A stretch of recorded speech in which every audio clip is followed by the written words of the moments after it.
This is an unprecedented auction, where the item on display is not a collection, but a mermaid. Not only does she possess the beauty that can make fish and birds forget to swim and fly, but her blood can also cure any disease. Wealthy individuals from all over the world have long coveted her blood, and eventually, a man buys her for a staggering 20 billion yuan. He is Jack, the leader of the world's largest mafia organization. Jack's blood awakens the sleeping mermaid, and she speaks in human language, asking Jack if he, like others, desires her blood. However, Jack suddenly contorts in apparent pain. The mermaid attempts to feed him her blood, but Jack throws away the knife and forces himself on her. New to the human world, the mermaid doesn't know how to dress or use utensils. Jack patiently feeds her and names her Rose. This is the first time she has had a name, and she is very happy. However, once people learn that the mermaid is in Jack's possession, various forces begin to surround him, attempting to knock out Rose and take her away. To everyone's surprise, the unconscious Rose suddenly wakes up, waves her hand lightly, and uses her powers to disarm the attackers. Meanwhile, Jack finds himself saved by a mysterious woman who kisses him. Jack suspects the woman is Rose, but when he checks, he finds Rose asleep in the room. Clearly, the weak Rose couldn't be the one who rescued him. Jack's grandfather suddenly passes away, and Jack is furious. Rose, however, smells the scent of Jack's grandfather on Jack's brother, Jason, and realizes he is the one who killed their grandfather. Rose, unable to bear seeing Jack sad, uses her blood to revive him. A doctor witnesses this and kneels in shock, recognizing that Rose looks exactly like the portrait of his own ancestor. If she were truly his ancestor, she must be at least 200 years old. But Rose warns the doctor to keep it a secret. In his quest for revenge, Jack injects Jason's legs with a toxin that slowly dissolves them, ensuring he will never walk again. When Jack returns home, Rose pretends to be asleep. Jack sees through her act, lifts her chin, but Rose suddenly grabs his neck and kisses him. Jack is stunned and demands to know where she learned to kiss, and Rose mumbles, "You taught me." She also asks Jack to help her dress. Jack remarks that she shouldn't ask a man to dress her, as that would be seen as flirting in human society. After saying this, he pushes her onto the bed and kisses her passionately. Jack takes Rose shopping, and when they come across an antique pocket watch, Rose becomes unusually excited. Jack buys it for her, and Rose recalls the time many years ago when she first met Jack. However, Jack suddenly receives news that his second brother, Jason, has mysteriously disappeared from captivity. Meanwhile, Jack's sister, Amy, receives a call from Jason. They conspire to kill Jack and take Rose. Jack's grandfather wakes up and is grateful to Rose for reviving him, urging her to marry Jack as soon as possible. Rose nods, but Jack suddenly returns and states that Rose is too young to marry. Rose, upset by Jack's words, bites his throat in frustration, seemingly punishing him for what he said. But suddenly, Jack collapses in pain. It turns out that Amy is behind this. Amy takes Rose away to harvest her blood, but a man with special abilities defeats Amy and rescues Rose. Amy dies, and everyone suspects Rose of killing her, but the doctor suddenly rips off Amy's face, revealing that the body is not Amy's, but someone else's. If Amy is not dead, then where could she be? Rose soon returns home, seemingly unscathed, and Jack, though confused by her whereabouts, patiently prepares a cake for her and gives her a creamy kiss. At this moment, Jack receives a call from his laboratory.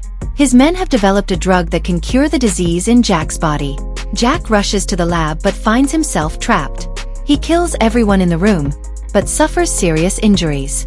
This triggers the disease in his body. Seeing Jack in grave danger, Rose cuts her wrist and feeds her blood to him. Jack gradually wakes up. Suspecting her true identity, Jack finally lets his guard down after realizing she used nearly half of her blood to save him, and kisses her. Jack explains the origin of his disease. As a child, he was healthy, but was kidnapped by kidnappers for experiments. Though he was eventually rescued, he suffers from the effects of toxins in his body every day, and the person responsible for all of this is his second brother, Jason, who feared Jack would take his power. Jack's men capture Amy and Jack is furious, wanting to kill her. However, Amy laughs and tells him to worry about Rose first. Jason, taking advantage of Jack's absence, has taken Rose away. But what Jason doesn't know is that Rose can easily kill him with just a wave of her hand. Suddenly, a man in black appears outside, and Rose realizes Jack is in danger. Indeed, Jack is being drained of his energy by the black-clad man, and another mysterious woman appears to save him, but eventually passes out in his arms. It turns out the mysterious woman is Rose. She is not a naive mermaid but a person with special abilities. Before Jack can question her true identity, he hears her calling the name of another man while unconscious, making him jealous. When Rose wakes up, Jack angrily kisses her. Rose uses her tantrum skills to make it impossible for Jack to get anything out of her. At this point, a man named Steve, the special abilities user who once saved Rose from Amy, appears. Steve demands that Rose leave with him, or she will die. Jack views him as a rival. Jason and Amy are brought before their grandfather, and all their crimes are revealed.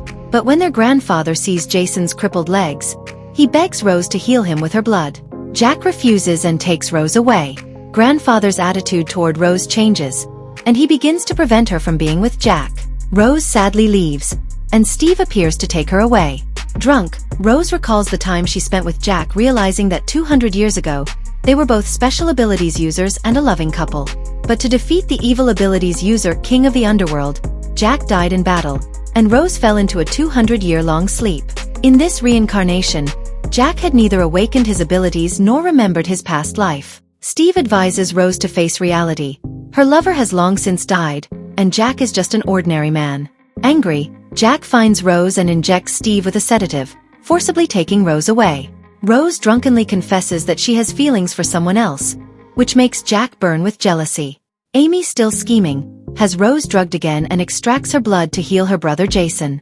Jason's legs miraculously heal, but just as Rose is about to fall into the wrong hands, Jack arrives. However, Steve is already there and takes Rose away. The now awake Rose finds herself in a life laboratory, the place where she and the other special abilities users were originally transformed and awakened. But Rose only wants to find Jack. Steve warns her that using her powers will deplete her life force. He begs her to stay, but their base is soon found by the King of the Underworld, and both the weakened Rose and Steve are taken away to have their energy drained. Jack arrives just in time and makes a deal with the King of the Underworld's men. He offers all his wealth and power in exchange for Rose. The King of the Underworld's men agree, but Rose seems to have lost all her memories. The doctor realizes something is wrong and splashes water on her face, revealing that the woman is not Rose but someone wearing a human skin mask. The King of the Underworld's men demand that Jack marry their daughter, or he will never see Rose again. Meanwhile, the dying Rose uses her final abilities to kill her captor and urges Steve to escape. But how could Steve abandon his beloved Rose? He gives half of his energy to her, which represents half of his life, helping her stay alive. However, Rose learns that Jack is about to marry someone else. Furious, she plans to sever ties with him at the wedding. When she arrives with Steve, Jack is both surprised and heartbroken. He begs Rose to leave with him, but Rose thinks he is a man with many lovers and decides to leave him. What she doesn't know is that the wedding is a trap set by the King of the Underworld to lure Rose and Steve in, so he can claim their lives. Hearing the King of the Underworld call Jack the war god, Jack is stunned. He has no idea what the king is talking about, but when he sees Rose about to be killed, Jack awakens his abilities in a fit of rage and kills the King of the Underworld with his own hands. With his memories fully awakened, Jack locks Amy and Jason in prison and proposes to Rose. The two lovers, reunited after centuries, finally live happily ever after.